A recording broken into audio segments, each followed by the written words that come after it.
Bom dia, Barão. Bom dia, Carla. Bom dia, audiência. Olha, primeiro momento a gente tem que entender o todo, porque parece que o pessoal comemora quando a bola vai para o lateral e eu vou explicar por quê.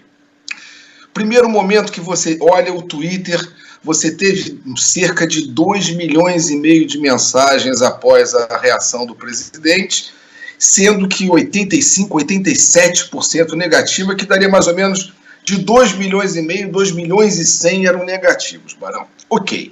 Aí você olha, faz-se um barulho enorme, comemora-se, as pessoas acham que o Bolsonaro saiu fragilizado, e eu, que acho essa expressão que o presidente fez, além do chula, eu acho deplorável, tenho que trazer uma verdade inconveniente para a oposição. Ele saiu do mesmo tamanho que entrou ou maior, e vou lhe explicar. Você tem cerca de 90% das pessoas que efetuaram mensagens no Twitter e nas redes, cobrando explicações sobre o cheque na conta da primeira-dama ou similar. É só corrigir, eu falei Michele Obama, Guto, é Michele Bolsonaro, é claro, né? Desculpa aí para todo mundo que ouviu, Michele Bolsonaro, mas desculpa, Guto, vai nessa. Sem problema, ou seja, desse volume de 90% das pessoas que citaram o depósito na conta da primeira-dama, 90%, Barão, já haviam feito uma crítica ao presidente Bolsonaro nos últimos 3 meses, nos últimos 90 dias. Ou seja, foi uma fala de mobilização de convertidos. Não tirou um pontinho do Bolsonaro, que na rede dele ficou muito forte, tá? Manteve da mesma forma, não mudou absolutamente um momento e, pelo contrário, deu discurso. Você teve uma quantidade enorme de gente falando: é isso mesmo, presidente, o repórter foi safado, o repórter está querendo desestabilizar o governo. Ou seja, se a gente não entender a cabeça da pessoa que legitimou isso, a gente continua falando, parecendo que está falando países diferentes, sabe, o Barão? Eu tive um tempo em Angola a trabalho e eu via que tinham vários dialetos, tinha uma área que falava francês, que não entendia nada do português. Parece, às vezes, que as nossas redes falam cada uma um idioma e a gente não consegue chegar e conversar sobre um assunto, de fazer efetivamente uma pergunta que cabe resposta. Presidente, por que o Queiroz depositou os 89 mil? Agora, não furou a bolha, não tirou um único ponto, digamos assim, de aprovação ou desaprovação do presidente Bolsonaro, Barão. Pois é, e aí começou aquele movimento orgânico da pergunta ser repetida várias vezes, né? Inicialmente por alguns jornalistas, depois algumas personalidades, né? E a gente acompanhou na sequência, Guto, também uma tentativa de limpar a barra do presidente com uma fake news ali, acrescentando o que seria a palavra do repórter, uma agressão do repórter, enfim. Essa situação a gente já viu em outros carnavais também, né? Vimos, veremos e continuaremos a ver. Talvez a gente sempre tem que olhar e analisar o Bolsonaro como momentos limites. Talvez ele tenha posto uma resposta padrão para qualquer e toda resposta que lhe for inconveniente no futuro. Começou a ter a aprovação da própria população legitimando esse comportamento, achando que a imprensa está sendo inconveniente. Barão, o que a gente tem que entender? A gente tem que entender que o cidadão comum foi bombardeado durante 5, 6 anos sobre corrupções que falavam de milhões, bilhões, devolução de bilhão, 650 milhões. Quando ele vê esse volume, se a gente não entender que a minha visão, a visão certa, correta, não é pessoal, corrupção é que nem qualidade, não é juízo relativo de gradação, é sim ou não. Ponto, é maniqueísmo, é preto e branco, é verde e amarelo, não tem, é ponto, assim, não tem meio tom. Porém, quando a gente lembra dos valores históricos da corrupção no momento anterior do Brasil, se a gente não entender que o cidadão comum vai olhar para isso e falar, são 89, é natural. O que me chamou a atenção de comportamento, Barão, para o bem e para o mal, a gente tem que entender que isso foi comportamento. Em geral, a base aliada do presidente, ela tem um volume de postagens sobre determinado e único assunto quase sempre maior que a base da oposição. vai falar uma coisa sobre apoio a Damares, apoio ao Paulo Guedes, apoio a alguma medida especial do presidente Bolsonaro. É como se tivesse mais o mesmo perfil, publica de 1,3 mensagens a 1,8 em relação aos perfis de oposição, ok? Isso é uma tradição, mais ou menos, que não ache que 1,3, 1,8 de mensagem é pouca coisa. É 30% ou 80%, é quase que o dobro, que dá aquela impressão nas redes. O que aconteceu com o caso de domingo e segunda-feira dos 89, da pergunta sobre os 89 mil na conta da primeira-dama, esposa do presidente Jair Bolsonaro? Ela foi entrando nas redes com um volume no mesmo padrão que o governo faz, ou seja, era 1,3, 1,8 quase, sempre. Só que, dessa vez, Barão, chegou a ser 3,5 de um lado de oposição pegando um discurso, quase que provocando um silêncio do outro lado nas redes. Isso foi uma coisa assim, teve uma mobilização natural, que a gente tem que lembrar, o pessoal do natural não está nucleado, não tem uma hashtag única para trabalhar, é diferente quando você está numa oposição sem núcleo do que um governo com comando, com uma pessoa figura carismática, uma pessoa que sabe usar redes, ou seja, uma oposição sem a hashtag definida, como hoje já vem subindo a hashtag de apoio ao Bolsonaro nas redes mundiais. Assim, é natural que eles tenham esse tipo de organização por estarem no poder e que a oposição, por estar de fora, tenha, às vezes, buscar esse algo orgânico, ainda que sem a força que o poder constituído consegue ter, Barão, nas redes.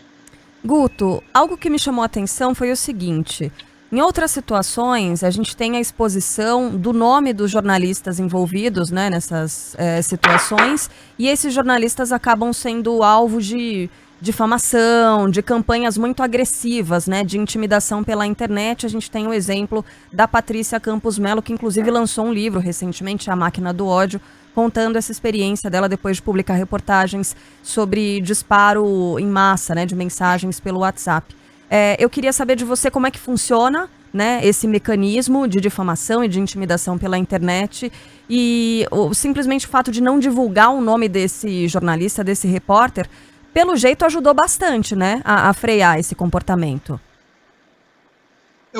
Carla, a gente tem que lembrar que a gente está vivendo, aquela história que eu sempre falo, a gente está vivendo a história em curso. O Brasil é meio que um laboratório do século XXI, de muitas das coisas que vão acontecendo, e a gente, por isso, não está compreendendo isso.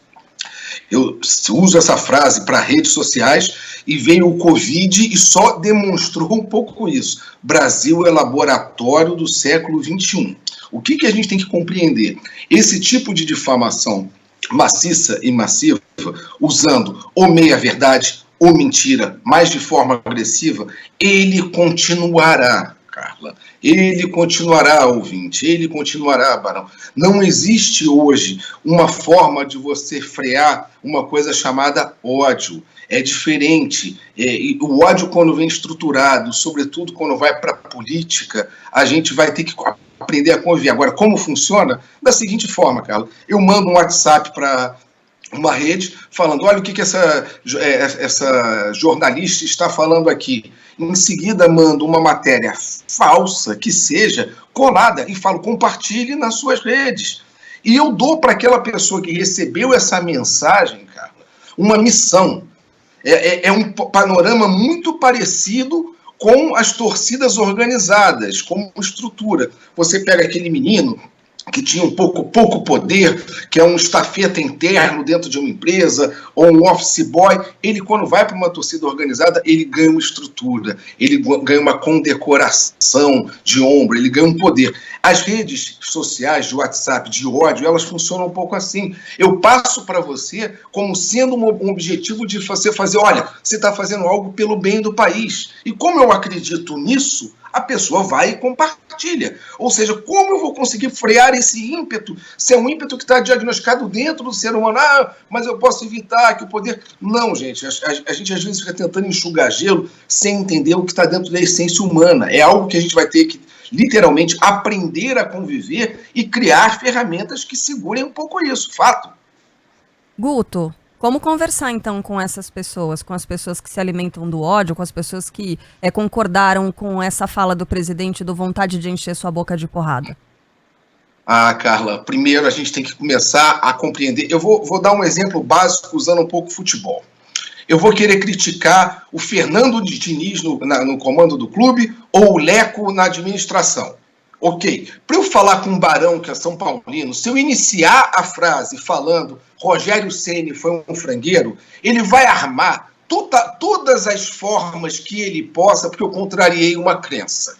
Enquanto se tentar falar combatendo de frente uma pessoa que acha que a expressão direitos humanos é negativa, não tem como. A gente tem que parar de achar que o problema do Brasil é Bolsonaro, quando existe um problema que é uma coisa além do próprio bolsonarismo, que é aquela coisa do ódio de gente que está pensando uma forma que acaba olhando tal qual a gente olha para imagem e ver rosto, ou ver rosto em torrada. As pessoas procuram uma imagem, um rosto que represente aquilo que elas estão pensando. Então a gente tem que tentar conversar com essas pessoas e falar, olha, isso é errado. Existem conceitos que a gente vem numa evolução desde que a gente saiu de ser um macaco que surtava de cima de uma árvore, né, de um primata, para a gente evoluir e chegar nesse estágio. Ou seja, se a gente não conseguir conversar, Carla, não vai adiantar. A gente vai continuar enxugando gelo e falando duas línguas que não se falam, só que no mesmo país, esquecendo o quê? Qual é o objetivo principal? A gente está perdendo a unidade de nação. O que a gente vê em rede é esse ódio, e esse ódio dentro da política são duas coisas distintas. O ódio que a gente vê nas redes é uma coisa, o ressentimento. Quando ele verbaliza na política, ele vai quase que lado A e lado B, que a gente está entrando literalmente uma descendente que não há alternativa sem ser com diálogo, sem ser, digamos assim, com confrontação lateral, com apresentação de argumentos que sejam palatáveis para aquele grau de compreensão do seu interlocutor. Senão, continuaremos a falar sozinhos. Eu gosto do otimismo do Guto, viu? E torço, de fato, para que essa realidade mude muito em breve no Brasil. Eu lembro quando a gente começou a Band News FM há 15 anos, né? A política não era o principal assunto. De uma hora para outra, todo mundo se interessou, virou algo necessário em qualquer conversa de boteco. Antes não tinha isso, era mais futebol, era aquela coisa ali do dia a dia, tal. As coisas mudaram. E aí acabaram muitas pessoas exagerando nessa paixão, nesse amor, nessa situação, até que lembra Barão, votos de verdade, né, Guto? Te dá uma informação que o Boechat usava e dava o crédito nas palestras dele, e graças a essa informação, com o crédito que ele dava, dois grandes empresários brasileiros acabaram até me dando referência, que eu entrei na sala de um, ele falou, não precisa mostrar nenhum currículo, você foi aprovado pelo Boechat, tá valendo. Que era o aumento de 2013 para 2016 de política, de assunto, comentário político na rede, foi 1.700% de volume. 1.700% em 3 a 4 anos. Não existe nada, ou seja, se foi por gamificação, se foi por politização, não é. Se foi pela rua de 2013, o fato é, houve esse aumento na pauta, entrou, foi o que você falou nas listas do dia a dia. A gente não fala mais só sobre o futebol, a gente está falando sobre a política, sobre o que vai, é fato, assim, inevitável, e temos que entender que as redes sociais acabaram dando uma força para que o cidadão comum seja não só mais um eleitor passivo, ele está sendo agente do processo. E é isso que a gente tem que entender. Esse agente do processo, que às vezes acha que tem um pouco mais de poder até do que tem, que o poder dele é o voto, mais até do que a disseminação de informação. Mas vamos em frente. Gente, um abraço, Guto. Eu vou viralizar essa coluna do Guto, tá? Tem já ouvinte pedindo aqui, ó, o Jack do Jardim Bonfilholi, em São Paulo. Eu quero essa coluna inteira para divulgar para os meus grupos de WhatsApp. Por favor, estamos juntos. E quem quiser entrar em contato, me seguir no Instagram, @GutoGraca, no Facebook também é Guto Graca, no Twitter, que eu visito pouco lá, mas prometo voltar mais, @GutoGraca. Tamo junto aí, gente. Beijo para vocês. Até semana que vem. Valeu. 11h38.